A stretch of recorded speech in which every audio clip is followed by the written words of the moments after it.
Two স্টুপিডের পর বউয়ের বাড়ি জোভান কেয়া পায়েল জুটির আবার অন্য ধারার একটা কমেডি ধাঁচের কাজ। যদিও জোভানকে আমরা সাধারণত রোমান্টিক অ্যাক্টর হিসেবেই চিনি। বেস্ট ফ্রেন্ড থেকে লাভ সেমিস্টার যত রোম্যান্টিজম এবং ইমোশনাল কাজ আমরা তার থেকে পেয়েছি, কিন্তু তারই মাঝে কিছু অসাধারণ অনবদ্য কমেডি কাজও আমরা কিন্তু তার থেকে পেয়েছি, যেমন টু স্টুপিডের মতন কাজ। তো সেই জুটিরই আবার একটা নতুন কাজ বউয়ের বাড়ি। তো এইখানেও কিন্তু আমরা সেই কমেডিটাই দেখতে পাচ্ছি, অর্থাৎ কেয়া পায়েল এবং জোভানের যেরকম রোমান্টিক ইমোশনাল ক্যারেক্টারগুলো আমাদের মনে দাগ কেটে যায়, ঠিক তেমনি এই কমেডি ক্যারেক্টারগুলোও কিন্তু আলাদা করে মনে দাগ কেটে যায়। এখানের কনসেপ্টটা আমরা যেটা দেখতে পারি সেটা হচ্ছে জোভান এবং কেয়া পায়েলের নতুন বিয়ে হয়, অ্যারেঞ্জ ম্যারেজ অবশ্যই, এবং বিয়ের পরদিন যেটা হয় শ্বশুরবাড়ি আসার সময় মেয়েরা কান্না করে। তো এখানেও আমরা দেখতে পাচ্ছি যে কেয়া পায়েল অতিরিক্ত মাত্রায় কান্না করতে করতে সে ফিট পড়ে যায়, অজ্ঞান হয়ে যায়, এবং সেই জায়গা দাঁড়িয়ে তার স্বামী অর্থাৎ জোভান তাকে এই অজ্ঞান অবস্থায় নিতে চায় না বউকে। তো সে একা চলে আসে এবং বউকে তার নিজের ঘরেই রেখে আসে। তো এই নিয়ে অবশ্যই অনেক কথা চালাচালি হয়, অনেক জায়গায় অনেক কথা হয়, শ্বশুর বাড়িতে বলো বাপের বাড়িতে বলো সমস্ত জায়গায় কথা হয়। একদিকে জোভানের যে ফ্যামিলি তারাও তাকে কথা শোনায় যে এটা কি করছে সে, অপরদিকে কেয়া পায়েলের যে ফ্যামিলি তারাও তাকে কথা শোনায়। কিন্তু পরদিনই জামাই ফিরে আসে তার বউকে দেখার জন্য অবশ্যই, এবং সে জানায় যে বউকে সে সেদিন নিয়ে যাবে যেদিন তার বউ নিজের ইচ্ছায় তার কাছে যাবে। তো এরকম একটা টুইস্ট থাকে এই নাটকে।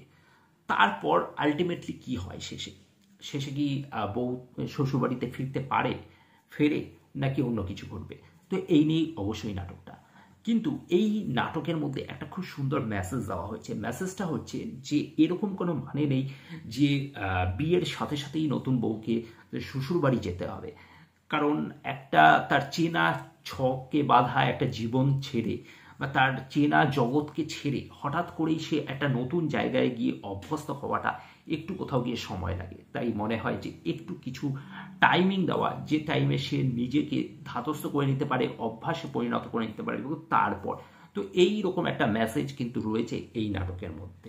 কাউয়েরই ইচ্ছার বিরুদ্ধে কোনো কাজই করা ঠিক নয়, তো সময় এসছে বদলানো। খুবই সুন্দর একটা নাটক, এবং এখানের সিচুয়েশনগুলো খুব সুন্দর, যেরকম আমাদের হাসায় তেমনি আমাদের ভাবায়, হাসাতে হাসাতে ভাবায় যে অ্যাকচুয়ালি সে কি ঠিক না ভুল। তার যে কর্মকাণ্ডগুলো আমরা দেখতে পারি সেগুলো প্রথমে আমাদের খেলো মনে হয়, কমেডি মনে হয়, কিন্তু অ্যাকচুয়াল যে তার যে পিছনে যে রিজনটা সেটা কিন্তু অবশ্যই আর পাঁচটা স্বাভাবিক মানুষের থেকে তার ভাবনা চিন্তা কিন্তু অনেক উন্নত, অনেক এগিয়ে, যে কারণে সে যেটা ভাবে হয়তো আর পাঁচটা মানুষ সেইভাবে ভাবে না। তো সেই দিক থেকে দেখতে গেলে একটা সুন্দর ভাবনা চিন্তার উপহার দিয়েছে আমাদের এই নাটকটি, অর্থাৎ বউয়ের বাড়ি। এখানের যে গানটি আমার বউয়ের বাড়ি সেটাও বেশ ইন্টারেস্টিং, এবং সব থেকে বড় কথা এখানে যে সিচুয়েশনগুলোর কথা বলা হচ্ছে, একটা জায়গায় আছে যেখানে নাকি পুকুরে স্নান করে কেয়া পায়েল, এবং ঠিক সেই জায়গায় কচুরিপানা মাথায় নিয়ে যখন জোভানের এন্ট্রিটা, ওটা যে দেখতে দারুণ হাস্যকর লাগে, বেশ ফানি একটা ক্রিয়েশন আমাদেরকে দেয়। ঠিক তেমনি জলের ভিতরে যখন তাকে ওই নুপুরটা পরিয়ে দিচ্ছে, ওই সিনটা কিন্তু বেশ অন্যরকম একটা ক্রিয়েশন বলে আমার মনে হয়। এবং পাশাপাশি আরও অনেকগুলো সিন ছিল, রাতের বেলায় অন্ধকারে দেখা করতে আসা বউয়ের সাথে, এবং শ্বশুরের তাড়া খেয়ে পালিয়ে যাওয়া, এবং পর মুহূর্তে যখন নাকি সে ফিরে আসে তখন তার শ্বশুরের সাথে তার যে কনভারসেশনটা বেশ মজাদার। তো এরকম অনেক কিছুই রয়েছে এই নাটকের মধ্যে। একটা জায়গায় চুড়িওয়ালা সেজে তার আগমন, এবং সেইখানে দাঁড়িয়ে কেয়া পায়েলের লুকটা বেশ ভালো লেগেছে। তো এরকম ছোট ছোট অনেক টুকরো টুকরো মোমেন্ট থাকে, যে মোমেন্টগুলো আমাদেরকে বেশ অ্যাট্রাক্ট করে, যেরকম ফানি মোমেন্ট ক্রিয়েট করে, তেমনি পাশাপাশি দুজন কাপলকেও কিন্তু এখানে বেশ দারুণ মানিয়েছে।